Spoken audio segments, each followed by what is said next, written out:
Iran বুঝে ফেলতেছে যে রাশিয়ার সহযোগিতার দরকার আছে, কারণ রাশিয়া হচ্ছে এখনকার আমেরিকাদের বিরুদ্ধে একটা সুপার পাওয়ার, তাই না? অনেক কান্ট্রি এখন ওদের সাথে যুদ্ধ করতে গেলে রাশিয়ার সাথে বন্ডিং করে। আমরা বিগত 50 বছরে কি করতে পারি না, ব্যর্থতার ইতিহাস রচনা করা যাবে। আমার কথা রাগ করেন না প্লিজ। এখন আমাদের 50টা পারমাণবিক অস্ত্র থাকার কথা ছিল, অ্যাটলিস্ট না থাকুক 5টা তো থাকার কথা ছিল।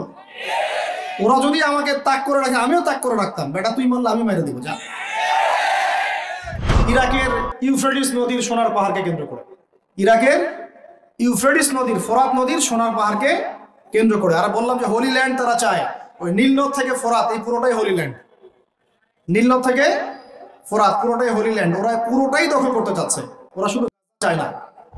1789 থেকে শুরু করে 1914 পর্যন্ত এই সময়টাতে তারা বিশ্বটা দখল করেছে। কত সময়? 1789 থেকে 1914, এই যে সময়টুকু, এর মধ্যেই পশ্চিমারা বিশ্বটাকে দখল করেছে। পৃথিবীর সমস্ত জুলুম উঠে যাবে ইনশাআল্লাহ। কোনো মাজলুমের অধিকার আর খর্বিত হবে না, প্রত্যেক মাজলুম তার অধিকার ফিরে পাবে ইনশাআল্লাহ। একটা বাচ্চার রক্তের প্রতিশোধ আমরা নিব ইনশাআল্লাহ। একটা বোনের ইজ্জতের বদলা আমরা নিব ইনশাআল্লাহ। আমরা বেঁচে না থাকলে আমার সন্তান নিবে ইনশাআল্লাহ, ও বেঁচে না থাকলে তার সন্তান নিবে ইনশাআল্লাহ। আমরা কিছু ভুলি নাই, ভুলে যাবও না ইনশাআল্লাহ। এই দুনিয়া ততদিন পর্যন্ত ফানা হবে না যতদিন এই দৃশ্য বিশ্ববাসী না দেখছে ইনশাআল্লাহ। তোমাদের যা করার আছে করো। এখন বিশ্বের মুসলমানদের রক্তের হোলি খেলায় মেতেছে ওরা। যেখানে মুসলমান সেখানেই নির্যাতন, চায়নায় নির্যাতন, সিরিয়াতে নির্যাতন, তারপর ইয়েমেনে নির্যাতন, ইরাকে করে গেল, হ্যাঁ, তারপরে এই যে লেবাননে করে, জর্ডানে করতেছে, আরব কান্ট্রিগুলোর মধ্যে, আফ্রিকার কান্ট্রিগুলো, যে কোনো জায়গাতে তাকান দেখবেন খালি মুসলমানদের উপর নির্যাতন আর নির্যাতন। এর জন্য শুধু ওরা দায়ী নয়, এর জন্য আমরাও দায়ী। কেন নির্যাতন আসবে না? কেন আল্লাহর গজব আসবে না? কারণ নবী সাল্লাল্লাহু আলাইহি ওয়াসাল্লাম বলেই গিয়েছিলেন যে শেষ জামানায় কাফের মুশরিকরা তোমাদেরকে এমন ভাবে আঁকড়ে ধরবে, ঘিরে ধরবে, যেন দস্তরখানায় সবাই খাবার খেতে বসেছে। মানে আমরা সবাই দস্তরখানায় খাবার খেতে বসলে যেমন করে বসি একসাথে, ওই যুগে বলছিলেন ইয়া রাসূলুল্লাহ সাল্লাল্লাহু আলাইহি ওয়াসাল্লাম, আমরা কি ওই সময় সংখ্যায় কম হব? অবাক হয়েছিলেন তারা, কারণ ওই সময় তো ইসলামের বিজয়ের যুগ। আমাদের এইরকম অবস্থা হবে যেখানে আমরা 313 মিলে 1000 বদরে ঠেকাই দেই, 700 মিলে উহুদের 3000 ঠেকাই দেই, মোতার যুদ্ধে আমরা কত 3000 নিয়ে 2 লাখকে ঠেকাই দেই। ওই মুসলমানদের এই অবস্থা হবে? সাহাবীরা বলছিলেন অবাক হয়ে। তখন নবীজি বলছেন, হ্যাঁ, তোমাদের অবস্থা এরকম হবে। তোমরা সংখ্যায় হবা সমুদ্রের ফেনার মতো। সমুদ্রের, দেখতে পারতেছেন এখন খালি নাম খাওয়া আসতে মুসলিম বাড়তেই আছে। সমুদ্রের ফেনার মতো, কিন্তু দুইটা জিনিস তোমাদেরকে পেয়ে বসবে। এই দুইটার কারণে এই পরিণতি তোমাদের হবে। এক নম্বর হচ্ছে তোমাদের মধ্যে দুনিয়ার মহব্বত তোমাদেরকে পেয়ে বসবে। আর একটা আল ওয়াহান, তোমাদেরকে ধরে ফেলবে। সাহাবীরা বলছে ওয়াহান কি? নবীজি বলছেন তোমরা আল্লাহর পথে জীবন দিতে চাইবে না। এই ভয়, আল্লাহর পথে জীবন দেওয়ার ভয় তোমাদেরকে পেয়ে বসবে। এই দুইটা যখন তোমাদেরকে পেয়ে বসবে, তখন এই কাফের, মুশরিক, মুনাফিক যারা যারা আছে সবাই মিলে তোমাদেরকে একটা কচু কাটা করে ফেলবে। হয়নি এখন এটা? শুধু এই যুগে না, প্রত্যেক যুগে যুগেই যখনই মুসলমানদের উপর এই দুটা এসেছে, তখনই মুসলমানরা আক্রমণের শিকার হয়েছে। কখনো তাতারিদের হাতে, হ্যাঁ, ওই যে চেঙ্গিস খানের বংশধর মনে আছে, মঙ্গলরা, ওরা এসে মুসলমানদেরকে একদম কেটে ফেলে দিয়েছিল। কতদিন? 40 দিনের মধ্যে বাগদাদে ওরা মনে হয় প্রায় 10 থেকে 15 লক্ষ মানুষকে হত্যা করেছে, ওই তাতারিরা মুসলমানদেরকে, আব্বাসীয়দের সময়। এরকম হিস্ট্রি অনেক আছে। তারপরে যখন এই ফাতেমি সাম্রাজ্য চলছিল, তখন ক্রুসেডাররা এসে মুসলমানদেরকে হত্যা করেছে। তারপরে আবার করেছে জেঙ্গিদের সময়, আইয়ুবীদের সময়, এমনকি মোগল সাম্রাজ্য। এর আগেও যখন দুনিয়া প্রীতি আর ওয়াহান ঢুকে গিয়েছিল, তখন দেখা গেছে যে মুসলমানদের মধ্যেই মারামারি চলতেছে। হ্যাঁ, ওখান থেকে গিয়ে কর্ডোবা ইসলামী খেলাফত হয়েছে। এগুলি হিস্ট্রি পড়বেন, ইতিহাস নিয়ে ইনশাআল্লাহ আরেকদিন কথা হবে। আমার নিয়ত আছে আপনাদেরকে হিস্ট্রি শোনানোর, একদম আদম আলাইহিস সালাম থেকে শুরু করে এই পর্যন্ত যা যা হয়েছে ইসলামের ইতিহাসে, একটা একটা করে ধারাবাহিক পর্ব আকারে আসবে ইনশাআল্লাহ। এতে করে খুব অল্প সময়, হয়তো 10 মিনিটের মাদ্রাসা এমন হতে পারে, বা 10 থেকে 15 মিনিটের মাদ্রাসা, এর মধ্যেই একটা একটা করে পর্বে একটা একটা করে হিস্ট্রি আসবে ইনশাআল্লাহ। যদিও খুব টাফ এই কাজটা করা, এবং এটার জন্য অনেক ইনভেস্টমেন্টের দরকার, আল্লাহ পাক যেন সহজ করে দেন। তো মূল কথাটা ভাই বলছি যে যখন আমরা এভাবে দুনিয়া প্রেমে ঢুকে গিয়েছি এবং আল্লাহর পথ থেকে সরে আসছি, মার খেতে হয়েছে। এখন আমাকে বলেন তো দেখি, আমরা কি আমাদের অবস্থার উন্নতি চাই না? এতক্ষণ যা বুঝালাম এতে কি বুঝতে পারলেন যে দিন এখন শুধু একটা নিভু নিভু বাতির মতো জ্বলছে? গুটি কয়েক মানুষের মধ্যে হক সীমাবদ্ধ হয়ে যাচ্ছে। প্রবলেমগুলো কি আপনারা ফাইন্ড আউট করতে পারেন? প্রবলেমগুলো দেখেন। সারা বিশ্বে ইসলামিক কোনো খেলাফত আছে? ইসলামের কোনো ঐক্য আছে? একজন আমিরুল মুমিনিন আছে? একটা জামা আছে? একটা ইমারা আছে? আমাদের কি অর্থনৈতিক শক্তি আছে? ভিত্তিটা নাই। পুরো বিশ্বের রাজনৈতিক ক্ষমতাকে আমরা নিয়ন্ত্রণ করি না। পুরো বিশ্বের মিডিয়াগুলো কি আমাদের? এমনকি যেগুলোতে রেকর্ড করছেন, যে ফোন আপনার হাতে, সেটাও তাদের। এটাও কাদের? তাদের। পুরো বিশ্বের যে ফিলোসফিক্যাল থটস গুলো আছে, দর্শন, এই দর্শনগুলো আমাদের চলছে না ওদের চলছে? সব পশ্চিমা দর্শন চলছে না? এই যে নাস্তিকতা, কাদের দর্শন? আমাদের। এই যে সেকুলার কনসেপ্ট, কাদের দর্শন? আমাদের দর্শন। এই যে সো কল্ড ডেমোক্রেসি, কাদের দর্শন? আমাদের। এই যে ন্যাশনালিজমে আমরা ভুগছি, সবাই জাতি চিন্তা করি, মানে ওই ইয়েমেনে একটা মুসলমান মরলে আমার লাগে না। কেন লাগে না? ও তো ইয়েমেনি, আমি তো বাংলাদেশি। মারলে আমার খুব একটা লাগতেছে না। কেন? ও তিনি, আমি তো বাংলাদেশি। এই যে গোত্র বিভাজনটা আমরা করেছি ন্যাশনালিজমের মাধ্যমে, এতে করে ইউনিটিটা নষ্ট হয়ে গেছে। গোত্রে গোত্রে মানুষ থাকতে পারে, কিন্তু সবার মধ্যে একটা হৃদ্যতার বন্ড থাকতে হবে। এইটা ইসলাম দিয়েছিল। আনসার, মুহাজির, দুইটা আলাদা শব্দ না, দুইটা আলাদা বৈশিষ্ট্য, কিন্তু তারা কি আলাদা ছিলেন? একদম নিজের মায়ের পেটের ভাইয়ের চেয়ে বেশি, তাই না? এটা ইসলাম। আর আমরা যদি বলি আনসার এক গ্রুপ, মুহাজির আরেক গ্রুপ, আনসারকে মারলে আমার কি, আমি তো মুহাজির, মুহাজিরকে মারলে আমার কি, আমি তো আনসার, এই কনসেপ্টটা হচ্ছে একটা ন্যাশনালিজম কনসেপ্ট। এই চলছে। ও দিয়ে দিল ফরাসি বিপ্লবের পর থেকে, 1789 সালের পর থেকে এগুলো আসছে ওয়ার্ল্ডে। 1789 থেকে শুরু করে 1914 পর্যন্ত এই সময়টাতে তারা বিশ্বটা দখল করেছে। কত সময়? 1789 থেকে 1914, এই যে সময়টুকু, এর মধ্যেই পশ্চিমারা বিশ্বটাকে দখল করেছে। আবার নতুন করে কোন কোন জায়গা দখল করেছে? প্রথমে পলিটিক্স, প্রথম জায়গাটা কি?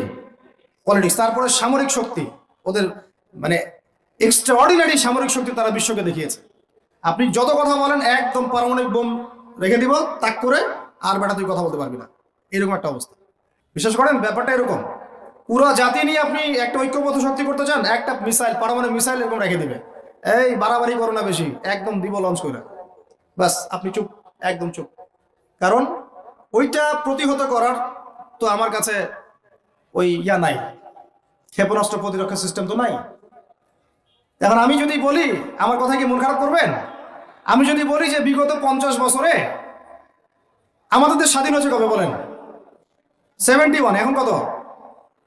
23, কত বছর বলেন? আমরা কি একটাও ক্ষেপণাস্ত্র তৈরি করতে পারলাম না? এই বিশ্বে এই ধরনের প্রযুক্তি ছাড়া কেউ টিকে থাকতে পারে? এটা কি ঢাল তলোয়ারের যুগ, যে ওরা এগুলো বানাবে আর আমরা ঢাল তলোয়ার নিয়ে বসে থাকবো? কি করলাম আমরা বলেন? আপনারা তো রাগ করেন কথা বললে। রাগ না করে একটু ভালো করে মন দিয়ে শুনেন না, মন দিয়ে চিন্তা করেন না। কি করলাম আমরা এতদিনে? আমাদের 50টা ক্ষেপণাস্ত্র থাকার কথা ছিল, আমাদের 50টা পারমাণবিক অস্ত্র থাকার কথা ছিল। কিসের ভিত্তিতে আমরা লড়াই করব? কিসের ভিত্তিতে আমরা লড়াই করব? মিয়ানমার যদি আমাদেরকে কালকে চাপ দেওয়া শুরু করে, আমরা কিসের ভিত্তিতে লড়াই করব? কি নিয়ে লড়াই করব? এমনকি পুরো মুসলিম বিশ্বের বড় বড় পরাশক্তিগুলোর সাথে আমাদের সম্পর্ক কতটুকু ভালো। ইরান বুঝে ফেলতেছে যে রাশিয়ার সহযোগিতার দরকার আছে, কারণ রাশিয়া হচ্ছে এখনকার আমেরিকাদের বিরুদ্ধে একটা সুপার পাওয়ার, তাই না? অনেক কান্ট্রি এখন ওদের সাথে যুদ্ধ করতে গেলে রাশিয়ার সাথে বন্ডিং করে। এটা ওয়ার্ল্ড অ্যাফেয়ার্স। আমরা বিগত 50 বছরে কি করতে পারি না, ব্যর্থতার ইতিহাস রচনা করা যাবে। কি বলতেছেন আপনি? আমার কি বলতে চান? এটা রচনা করা যাবে একটা ইতিহাস। পদে পদে দুর্নীতি করেছে, পদে পদে টাকা আত্মসাৎ হয়েছে, পদে পদে হক নষ্ট করা হয়েছে। এগুলো সব আমাদের সম্পদ ছিল, জনগণের ছিল। আমি কোনো পলিটিক্যাল পার্টি করি না, কখনো করিও নাই, আবার করারও কোনো শখ নাই। কিন্তু একজন আম জনগণ হিসেবে, সাধারণ জনগণ হিসেবে এই কথাগুলো বলছি। প্রত্যেক পদে পদে দুর্নীতি, টাকা আত্মসাৎ, সিস্টেম লস। কেন? একটা ছেলে যোগ্যতা আছে, চাকরি পাবে না কেন? ওই ছেলের যোগ্যতা আছে, কেন চাকরি পাবে না? আপনি আল্লাহর কাছে কি জবাব দিবেন? আপনারা বলেন, আপনারা আল্লাহর কাছে কি জবাব দিবেন? ওর যোগ্যতা আছে, কেন সে পেল না? কেন একটা গভর্নমেন্ট প্রতিষ্ঠানের মধ্যে পদে পদে আমাকে ফাইল ট্রান্সফার করতে হবে, সবাইকে টাকা খাওয়াতে হবে কেন? আমার তো যোগ্যতা আছে, আমি তো হকের উপর আছি। বিসিএস তো কোচিং আমিও করেছি, আমি তো ক্যাডার হতে পারতাম, আমি কেন হতে পারলাম না? কেন চান্স দিলেন না? কেন বড় বড় পরীক্ষার প্রশ্ন ফাঁস হয়ে যাবে? কেন একজন ডক্টর যাকে আমরা আমাদের ট্যাক্সের টাকা দিয়ে আমাদের ভাইরা বেতন দিচ্ছে, ও কেন দেরি করে হসপিটালে আসবে? কেন আসবে? কে ব্যবস্থা নিবে এগুলোর এগেইনস্টে? আমরা ব্যবস্থা নিতে পারবো? আপনাকেই তো নিতে হবে। উমর ইবনুল খাত্তাবের মতো শাসক কে হবে? আপনাকে হতে হবে, আমরা তো হব না। আর আমাদের সেই যোগ্যতাও নাই, ইচ্ছাও নাই। আমরা দায়িত্ব নিতে চাই না, দায়িত্ব ছেড়ে দিতে চাই। ইসলাম কি বলে? দায়িত্ব নিতে বলে না ইসলাম বলে যে যোগ্যকে দায়িত্ব দিয়ে দাও। কোন সাহাবী দায়িত্ব নিজেকে চেয়ে নেন নাই কখনো, বলেছেন আমাকে দেওয়ার দরকার নেই, তাকে দিয়ে দাও। আবু বকর সিদ্দিকের পর উমর ইবনুল খাত্তাব পর্যন্ত বলছিলেন আমাকে দিয়েন না, প্রয়োজন আলীকে দেন, উসমানকে দেন। উমরের মতো মানুষ এই কথা বলছিলেন। আর আমরা এখন কি করি ভাই? আমার চরিত্র সবচেয়ে ভালো, আমারে দেন, আমারে। খালি কিয়ামতটা হয়ে যাক, আল্লাহ পাক দাঁড় করাবেন সবগুলোকে সিরিয়ালে, দেখা যাবে কে কি জবাব দিতে পারে, দায়িত্ব কতটুকু বুঝাই দিতে পারে, এটা দেখা যাবে। কেন এটা হবে? আমার কথা রাগ করেন না প্লিজ। এখন আমাদের 50টা পারমাণবিক অস্ত্র থাকার কথা ছিল, অ্যাটলিস্ট না থাকুক 5টা তো থাকার কথা ছিল। ওরা যদি আমাকে তাক করে রাখে, আমিও তাক করে রাখতাম। বেটা তুই মারলে আমি মেরে দিব, যা। উত্তর কোরিয়ার মতো একটা কান্ট্রি, আমার সাবজেক্টে এইগুলা, আমরা ইউনিভার্সিটিতে এগুলোই পড়েছি। ও একটা কান্ট্রি, কতটুকু কান্ট্রি জানেন? উত্তর কোরিয়া দক্ষিণ কোরিয়া একসময় মারামারি করতো, এই মারামারি লাগিয়ে দিয়েছিল পশ্চিমারা। পরে উত্তর কোরিয়ার প্রেসিডেন্ট ওই বলা থেকে বের হয়ে যায়, বলা থেকে বের হয়ে চায়নার সাথে বন্ডিং শুরু করে, রাশিয়ার সাথে বন্ডিং শুরু করে ওদের সাপোর্টে সে আস্তে আস্তে আস্তে নিউক্লিয়ার ডিভাইসগুলো তৈরি করা শুরু করেছে। করার পরে এখন এই মাত্র বেশি না, 20 থেকে 25 বছরে ওরা এমন একটা জায়গায় চলে গেছে, খাইতে পারুক না পারুক পারমাণবিক বোমা একদম তাক করে রেখে দেয়। পশ্চিমারা ওখানে নাক গলাইতে পারে না, ও নাক গলাইতে পারে আমার কাছে এসে, আমাকে বলে স্যাংশন দিবে, আমাকে বলে তোমাকে ভিসা নীতি বাতিল করে দিব। আমাকে বলতে পারে, ওকে বলতে পারবে না তো, কারণ ওর কাছে ওইরকম অস্ত্র আছে, দিবে একটা মায়েরা, যা বেটা আসে। ওর পার্ল হারবার আছে সামনে জাপানের ওখানে। কারণ এটা এমন একটা বিষয় যে একটা যদি সে মারে, আর এও তো একটা মারতে পারবে। একটা বোমা পড়লে পুরো জাতি একদম মুহূর্তের মধ্যে ছাই হয়ে যাবে, ছাই। এজন্য এটা যুদ্ধ এত সহজে কেউ যেতে যাবে না। এটা হচ্ছে একটা মনস্তাত্ত্বিক শক্তি যে আমার কাছে আছে, তুই মারলে কিন্তু আমি মারতে পারি। এই মনস্তাত্ত্বিক শক্তিটাই দরকার ছিল, এখন নাই। আর ভাই এগুলো আমাদেরও তো অনেক দোষ, সব কিছু তো আমরা মানুষের উপর চাপাই দিয়ে বসে থাকি। আমরা যখন অ্যানালাইসিস করতে বসি সবাই মনে হয় যে বিজ্ঞ পণ্ডিত, কিন্তু আপনি তো দায়িত্ব নিয়ে সামনে আসছেন না, আপনি তো পড়াশোনা করে উপরে আসছেন না, আপনি তো জ্ঞান অর্জন করে মানুষকে বোঝানোর চেষ্টা করছেন না। আমরা তো আমাদের দায়িত্ব পালন করছি কি? আল্লাহ পাক আমাদের সবাইকে বিচক্ষণ হওয়ার তৌফিক দান করেন। কয়টা সায়েন্টিস্ট তৈরি হয়েছে আমাদের? বলেন, কয়টা সায়েন্টিস্ট তৈরি হয়েছে আমাদের জাতির মধ্যে? নাস্তিক তো ভুরি ভুরি তৈরি হচ্ছে। কয়টা সায়েন্টিস্ট তৈরি হয়েছে আমাদের ইউনিভার্সিটিগুলোর মধ্যে? কয়জন অর্থনীতিবিদ তৈরি হয়েছে ইউনিভার্সিটিগুলোর মধ্যে? আমিও তো পড়েছি ইউনিভার্সিটি। ছেলে মেয়ে একসাথে বসে গাল গল্প করে, চীনা বাদাম খায়, কোনো সময় স্যার আর ছাত্রীর প্রেম হয়ে যায়। আমি বলছি না কিছুই হয় না, পড়াশোনা তো হয়, সিস্টেম তো অনেক সুন্দর, টাকা পয়সাও সরকারি অনেক খাচ্ছেন আপনারা। কিন্তু এখন কথা হচ্ছে গভর্নমেন্টের যে এত টাকা পয়সা খাচ্ছেন, রেজাল্টটা কি দিচ্ছেন? কি জাতীয় উপহার দিচ্ছেন আপনারা? কোন প্রজন্ম উপহার দিচ্ছেন? এগুলো কি গভর্নমেন্ট টাকা? আপনারা কি মনে করেন এই ট্যাক্সের টাকাকে কি মনে করেন? এগুলো মানুষের আমানত, রক্ত ঘাম করা পয়সা। আপনাকে বেতন দেওয়া হচ্ছে, আপনাকে ফ্ল্যাট দেওয়া হচ্ছে, আপনাকে গাড়ি দেওয়া হচ্ছে, ওগুলোর দিকে তো চোখ দেন না। আমরা একটু এক্সকরলা গাড়িতে চললেই একদম নজরদারির মতো চলে আসি, গাড়ি কোত্থেকে আসলো? আমার গাড়ির দাম তো 6 লাখ টাকা না 7 লাখ টাকা, আপনার গাড়ির দাম তো 50 লাখ টাকা। আর এইগুলো আমাদেরকে মানুষ ভালোবেসে হাতিয়ে দিয়েছে। আপনাকে ভালোবেসে না দিলে আমি কি করতে পারি? আমার কিছু করার আছে? তো মূল জায়গাগুলো তো আমরা দেখি না। সব সমস্যা ইসলামকে নিয়ে চুলকানি নাকি? খালি ইসলামকে নিয়ে চুলকানি হয়? মূল জায়গায় আসেন। আমি বলেছি, চ্যালেঞ্জ করেছি, একটা মাঠের মধ্যে আপনি সমস্ত সেকুলার মহলের টিচারদেরকে একত্রিত করেন, আপনি উদ্যোগ নিয়ে করেন দেখি, করে সবার কোরআন তেলাওয়াত টেস্ট করেন। আমি চ্যালেঞ্জ করতেছি 10% কোরআন তেলাওয়াত ঠিক থাকবে না। তাদের হাতে আপনি একটা জাতি করতেছেন, তাহলে শিক্ষা তো এই অবস্থা হবেই।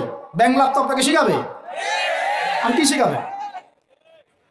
ইসলাম এবং জেনারেল শিক্ষা, ইসলামী শিক্ষা, এইটাকে সমন্বয় করাটা এখন সময়ের দাবি হয়ে গেছে। এই দুটাকে সমন্বয় না করতে পারলে আল্লাহর কসম এই জাতিকে বাঁচাতে পারবেন না আপনি। এখন টিকটক দেখতেছেন, সামনে কোন টক আসবে আল্লাহ ভালো জানে, আল্লাহ ভালো জানে। এখানে আপনার ঘরেও তো দেখবেন যে একটা অপদার্থ পয়দা হয়ে গেল। কত এরকম ছেলে তার বাবা মাকে বৃদ্ধাশ্রমে পাঠিয়ে দিল, সন্তানের হাতে মা খুন হলো। এই তো কয়েকদিন আগে এক পুলিশ অফিসার খুন হয়েছিল এক সন্তানের হাতে, মনে নাই আপনাদের এগুলা? তাহলে আমরাই তো আমাদের ঘরে সাপ তৈরি করতেছি। ভাববেন না যে এগুলোর ফলে শুধু সমাজে একটা প্রভাব বিস্তার হবে, আমার ঘরে কিছু হবে না, কখনো না। আমিও এফেক্টেড হব, আমার ঘরেও আসবে। এখন আল্লাহ রাব্বুল আলামিনের কাছে খালি দোয়া করতে পারি আমরা, আল্লাহ পাক যেন আমাদেরকে এমন যোগ্য ব্যক্তি উপহার দেন আল্লাহর পক্ষ থেকে। যেই হোক সে XYZ, হুএভার হি ইজ, আমরা কোনো দলের মানুষ না, কোনো পলিটিক্যাল পারসন না। XYZ যে হোক না কেন, আমরা যে সৎ, যোগ্য, ইমানদার মানুষ, সৎ, যোগ্য, ইমানদার মানুষ যারা তাদের এই ক্ষমতাটাকে, এই প্রতিভাটাকে দিনের জন্য কাজে লাগাবে ইনশাআল্লাহ। এরকম মানুষ চান না আপনারা? এটা দোয়া করতে হয়, আল্লাহ যেন কবুল করেন, আমিন। আর আমাদেরকেও হতে হবে আনুগত্যশীল, এবং আমরা শান্তিপূর্ণ কোনো পরিবেশের মধ্যে বিদ্রোহ করতে যাব না। কারণ এগুলো করলে রাষ্ট্রের আরো ক্ষতি হয়, উপকারের চেয়ে কি হয়? ক্ষতি বেশি হয়। আমরা দোয়া করব, চেষ্টা চালাবো, আল্লাহ রাব্বুল আলামিনের কাছে মুজাহাদা চালিয়ে যাব, এবং আমরা গঠনমূলক সমালোচনার মধ্য দিয়ে আমরা তাদের কাজের পজিটিভ নেগেটিভ বিষয়গুলো উপস্থাপন করতে পারি। এরপর যদি তারা দাওয়াত কবুল না করে, তাদের কবর তাদের, আপনার আমার কবর আমাদের, লাকুম দীনুকুম ওয়ালিয়া দীন। ব্যাস, এটা আমাদের দায়িত্ব। এখন আমার কথাটা আমি গুছিয়ে নিব, কনক্লুশনের দিকে একটু আমার দিকে মনোযোগ দেন। আর শেষে গিয়ে আমি আপনাদেরকে 5টা প্রশ্ন করবো। কয়টা ভাই? সেরা 5 জন, যে 5 জন অ্যান্সার দিতে পারবেন তাদের জন্য আমি হাদিয়া নিয়ে আসছি। 5টা বই আমি আমার পক্ষ থেকে উপহার দেবো ইনশাআল্লাহ। ঠিক আছে? এই যে লেকচারটা দিয়েছি এর উপরেই 5টা প্রশ্ন হবে ইনশাআল্লাহ। দেখবো কে কতটুকু লেকচার শুনেছেন। কনক্লুশনটা এখন শোনেন। পুরো বিশ্বের প্রেক্ষাপটটা এখন আমাদের অনুকূলে না। আমার সাথে বলেন তো, কি বললাম? পুরো বিশ্বের প্রেক্ষাপটটা আমাদের অনুকূলে না। বিশ্বের বড় বড় সেক্টরগুলো মনে রাখবেন, বড় বড় সেক্টরগুলো হচ্ছে 1 রাজনীতি, 2 ভূ রাজনীতি, 3 অর্থনীতি, 4 সংস্কৃতি, 5 শিক্ষা, এবং 6 প্রযুক্তি। কটা বললাম? 6। এই প্রতিটা বিষয়ে এখন আমরা নিয়ন্ত্রণ করি না, এটাই বাস্তব, এটাই সত্য। কারা নিয়ন্ত্রণ করে? ইসলামের দুশমনরা করে, ইসলামের দুশমনরা করে। এবং দুশমন বলতে মনে করবেন না যে হিন্দু ভাই ইসলামের দুশমন, না, সবাই ইসলামের দুশমন না। তাদের মধ্যে অনেক ভালো মানুষ আছে, কিছু ভালো মানুষ আছে। একজন সকালবেলায় এসে উহুদের যুদ্ধ করেছিল, একটা সেজদাও দেয় নাই, বেচারা শহীদ হয়ে জান্নাতে চলে গেছে। আব্দুল্লাহ বিন সালামের মতো বড় আলেম ছিলেন, বাদশা নাজাশির মতো মানুষ ছিলেন, মুসলমানদেরকে আশ্রয় দিয়েছিলেন। তাহলে কারা সমস্যা? কারা? তো হেনরি ফোর্ডের লেখা, উনি আগে জায়নিস্ট ছিলেন, পরে বের হয়ে আসছেন, তওবা করে ফিরে আসছে আর কি। তো এরা হচ্ছে এই বিষয়গুলো নিয়ন্ত্রণ করে, প্রতিটা বিষয়, প্রত্যেকটা বিষয়, ব্যাংকিং সিস্টেম থেকে শুরু করে পলিটিক্যাল অ্যাফেয়ার্স, এভরিথিং। আমাদের হাতে কিছু নাই, কিন্তু আমরা বললাম যে ফিউচার ইসলাম আসবেন এবং এটা কায়েম করবেন, এই তো কনক্লুশন। তাহলে মাঝখানে যে সময়টা বাকি আছে, এই সময়টাতে কাদের হাতে বা কোন বৈশিষ্ট্য ধারণ করতে পারলে আমাদের হাতে ওই বিজয়টা হবে, এই তো প্রশ্ন, না? এই না বিষয়টা? মাঝখানে একটা সময় তাহলে বাকি, সামনেও দেখলাম কি হতে যাচ্ছে। আমার কাছে শুনেন, এগুলো নিয়ে আমরা স্টাডি করতেছি না দীর্ঘদিন থেকে। মালহামা না হওয়া পর্যন্ত না, কি হওয়া পর্যন্ত? মালহামা মানে গ্রেট ওয়ার, বিশাল যুদ্ধ, একটা ম্যাসাকার যুদ্ধ, মানে 99% কম্পিউটার মারা যাবে, যোদ্ধা 100 জনের মধ্যে 99 জন মারা যাবে। যে বাঁচবে সে মনে করবে আমি সেই ব্যক্তি যে বাঁচবো, সবাই আশা নিয়ে যাবে ওখানে। কি নিয়ে হবে যুদ্ধ? ইরাকের ইউফ্রেটিস নদীর সোনার পাহাড়কে কেন্দ্র করে, ইরাকের ইউফ্রেটিস নদীর, ফোরাত নদীর সোনার পাহাড়কে কেন্দ্র করে। আর বললাম যে হোলি ল্যান্ড তারা চায়, ওই নীলনদ থেকে ফোরাত এই পুরোটাই হোলি ল্যান্ড, নীলনদ থেকে ফোরাত পুরোটাই হোলি ল্যান্ড, ওরা পুরোটাই দখল করতে চাচ্ছে। ওরা শুধু গাজা চায় না, লাস্ট 100 বছর থেকে ওরা এই মিশনে হাঁটতে হাঁটতে হাঁটতে মোটামুটি এখন 70-80% জায়গায় কিন্তু দখল করে ফেলেছে, ফেলে নাই? ওইটা আরেকটা ইস্যু, ইনশাআল্লাহ কথা হবে। এখন মূল কথায় আসেন, তাহলে আমরা ফিউচারটাও জানি, বর্তমানটাও বুঝতে পারছি। এখন এই পিছনে ছুটবেন না, আসবেন, যখন আসবেন আমরা চিনতে পারবো ইনশাআল্লাহ। তবে আমার মনে হয় যদি ওই সময় এইসব মিডিয়াগুলো থাকে আর এরকম কিছু মুনাফিক আহলুন নেফাক থাকে, তারা কেউ সন্ত্রাসী বলে দিবে, আমার তাই মনে হয়। আল্লাহ মাফ করুক। এখন মাঝখানে একটা প্রজন্ম দরকার। আমরা যদি আল্লাহর কবুলিয়ত পাই, হয়তো আমরা যদি এই সময়টা পেয়ে যাই, যদি আমরা না পাই আমাদের ফিউচার জেনারেশন, যদি তারা না পায় তাদের ফিউচার জেনারেশন, এইভাবে হয়তো চলতে থাকবে। কখন সেই প্রজন্ম আসবে আর কোন বৈশিষ্ট্য তাদের থাকবে, এর আগে আমি জাস্ট আপনাদেরকে 2টা আয়াত শোনাচ্ছি। এক, আল্লাহ পাক বলছেন ইন তানসুরুল্লাহ ইয়ানসুরকুম, সূরা মুহাম্মাদে আছে, তোমরা যদি আল্লাহকে সাহায্য করো আল্লাহ তোমাদেরকে সাহায্য করবে। আমার সাথে বলেন, তোমরা যদি আল্লাহকে সাহায্য করো আল্লাহ তোমাদেরকে সাহায্য করবে। মানে আল্লাহর কি সাহায্যের দরকার আছে? তোমরা আল্লাহকে সাহায্য করো বলতে তোমরা যদি আল্লাহর দ্বীনকে সাহায্য করো, তোমরা যদি আল্লাহর দ্বীনকে সাহায্য করো আল্লাহ তোমাদেরকে সাহায্য করবেন। ওয়া ইউসাব্বিত আকদামাকুম, তোমাদের পা আল্লাহ পাক শক্ত করে দিবেন ইনশাআল্লাহ। একটা। 2 নাম্বার, ইন্নাল্লাহা লা ইউগাইয়িরু মা বিকওমিন হাত্তা ইউগাইয়িরু মা বিআনফুসিহিম, আল্লাহ পাক কোনো কওমের কোনো জাতির অবস্থা ততক্ষণ পর্যন্ত পরিবর্তন করেন না, সংশোধন করেন না, যতক্ষণ তারা নিজেরাই নিজেদের অবস্থা পরিবর্তনের চেষ্টা না করে। আয়াত তো পরিষ্কার। এখন তৈরন আবাবিল আসবে না, এসে করবে না, পাথর নিক্ষেপ করবে না, এটা সেই যুগ না। এটা আবরাহার যুগ না যে হস্তি বাহিনীকে ধ্বংস করার জন্য তৈরন আবাবিল আসবে, এটা সেই যুগ নয়। এখন আবাবিল আপনাকেই হতে হবে, আমাকেই হতে হবে। কথা কি বুঝতে পারছেন? এটা নিজেদের তাকদীর, নিজেদের ভাগ্য, নিজেদের মানে ভবিষ্যৎ আল্লাহর উপর তাওয়াক্কুল করে তার হুকুম মেনে আমাদেরকে করতে হবে ইনশাআল্লাহ। তাহলে কোন কোন বৈশিষ্ট্য লাগবে একটু খালি বলে শেষ করে দিই। 1, এমন প্রজন্ম চাই যেই প্রজন্ম 5 ওয়াক্ত নামাজ পড়ে। রাজি আছে কিনা ইনশাআল্লাহ? জোরে বলেন ইনশাআল্লাহ। আল্লাহ সাক্ষী থাকুন, আমিন। এমন প্রজন্ম চাই যেই প্রজন্মের প্রত্যেকটা মুসলিম পরিবারের 100% নামাজি মাশা। এটা না হওয়া পর্যন্ত বড় বড় বয়ান করেও কোনো লাভ নাই। 1, ঠিক আছে ভাই? রাজি আছি তো ইনশাআল্লাহ? আজকের পর থেকে নামাজ ছাড়বো? আল্লাহ পাক আমাদেরকে নামাজ শক্ত করে ধরার তৌফিক দান করুন। আর নামাজটা ভালো করে শিখে নেবেন, ধীর স্থির ভাবে পড়বেন, তাড়াহুড়া করবেন না, ঠিক আছে? 3G 4G না, শান্তভাবে পড়বেন।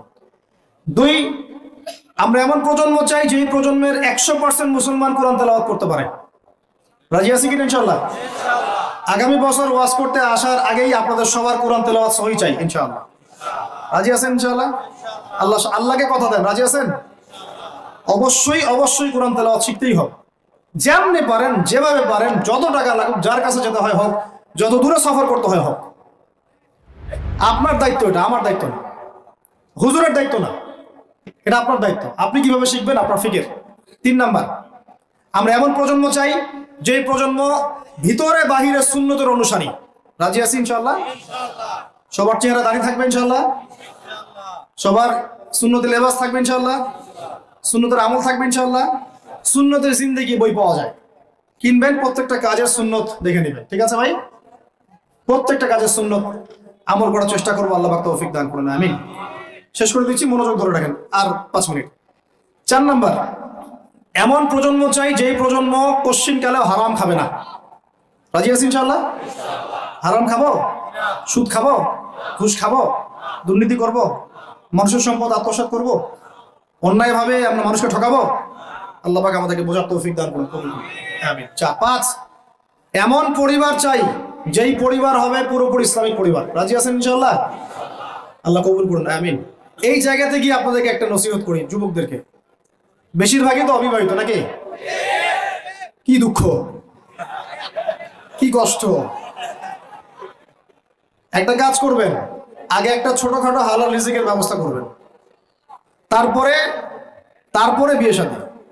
হালাল রিজিকের ব্যবস্থা না কইরা বিয়ে শাদী করতে যায় না, নিজের মান সম্মান গায়রত বলে কিছু থাকবে না। ঠিক আছে ভাই? আরো যে বলছি, ভুলেও বেদিন কোনো মেয়েকে বিয়ে করতে যায় না। দিনদার মেয়ে খুঁজবেন, আর দিনদার মেয়ে তো বাইরে সার্টিফিকেট লেবাস থেকে বোঝা যাবে না আসলে। এটা আপনাকে খোঁজখবর নিতে হবে, দেখতে হবে তার পরিবার কেমন, ব্যাকগ্রাউন্ড কেমন, মা কেমন, ইত্যাদি ইত্যাদি, তার কোয়ালিফিকেশন কেমন, এবং পাত্রী দেখেও নেবেন। পাশাপাশি আল্লাহর কাছে দোয়া করতে হবে বেশি করে। কি করতে হবে? স্ত্রী খাদিজার মতো হতে পারে, আবার নূহ আলাইহিস সালামের স্ত্রীর মতো হতে পারে। বুঝেন পার্থক্য? বোঝেন? খাদিজা রাদিয়াল্লাহু আনহা মানে কি? এমন একজন মহিয়সী নারী যে একজন মহাপুরুষের পিছনে সাপোর্ট দিচ্ছেন। সুবহানাল্লাহ,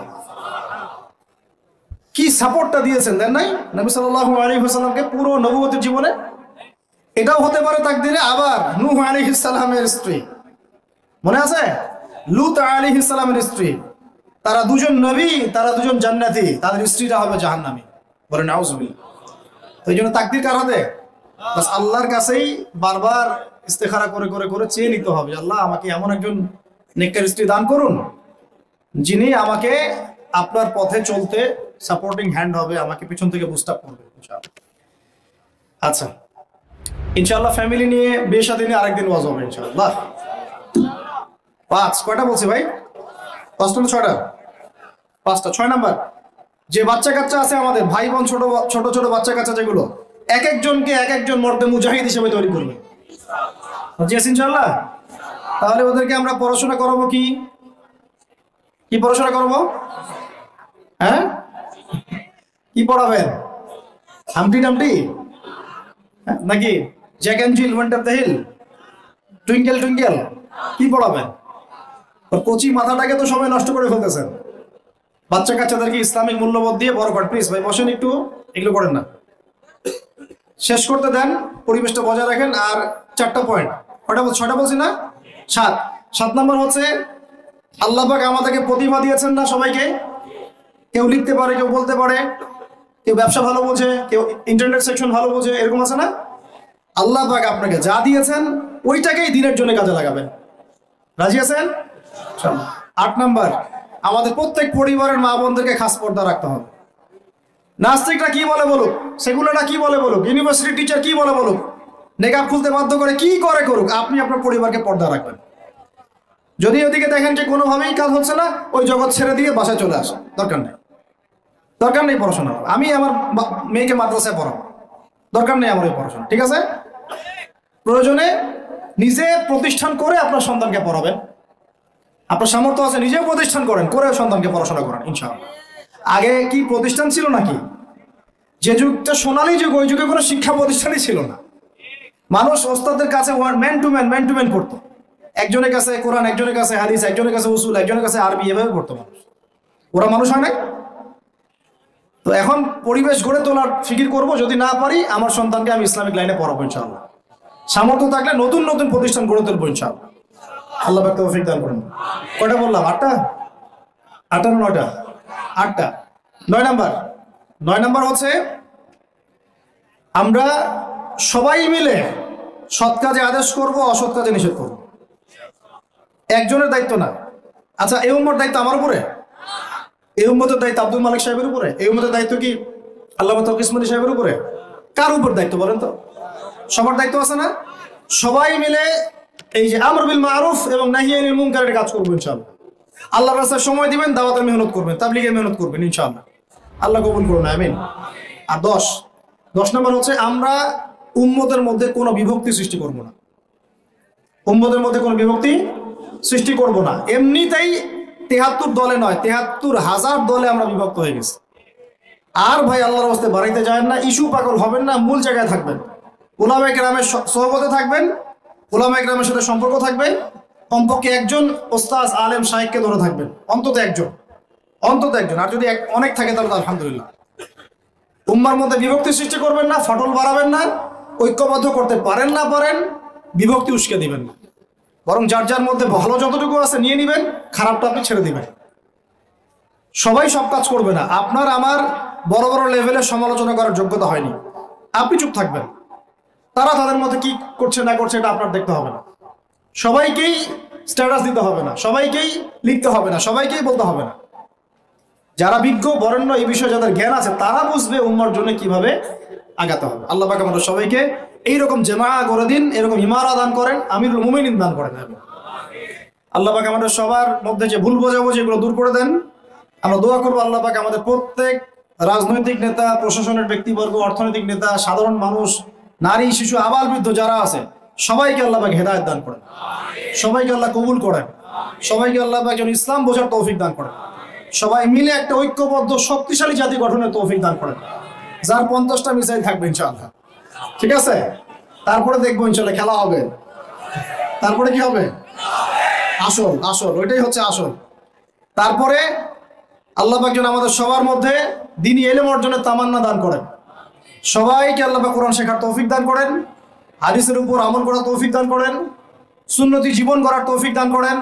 সবাইকে আল্লাহ পাক যেন নেককার স্ত্রী দান করেন, যাদের সামর্থ্য আল্লাহ পাক 2টা 3টা দান করেন, আরো দান করেন, হালাল রিজিক যথেষ্ট করে দেন, আমাদের সন্তানদেরকে মানুষ করার তৌফিক দান করেন, এবং সর্বোপরি আমাদের জানমাল সময় শ্রমকে কাজে লাগায় আল্লাহর জমিনে আবার বিজয় করার তৌফিক আমাদেরকে দান করেন, দিন কায়েমের তৌফিক আল্লাহ পাক দান করেন। আমিন।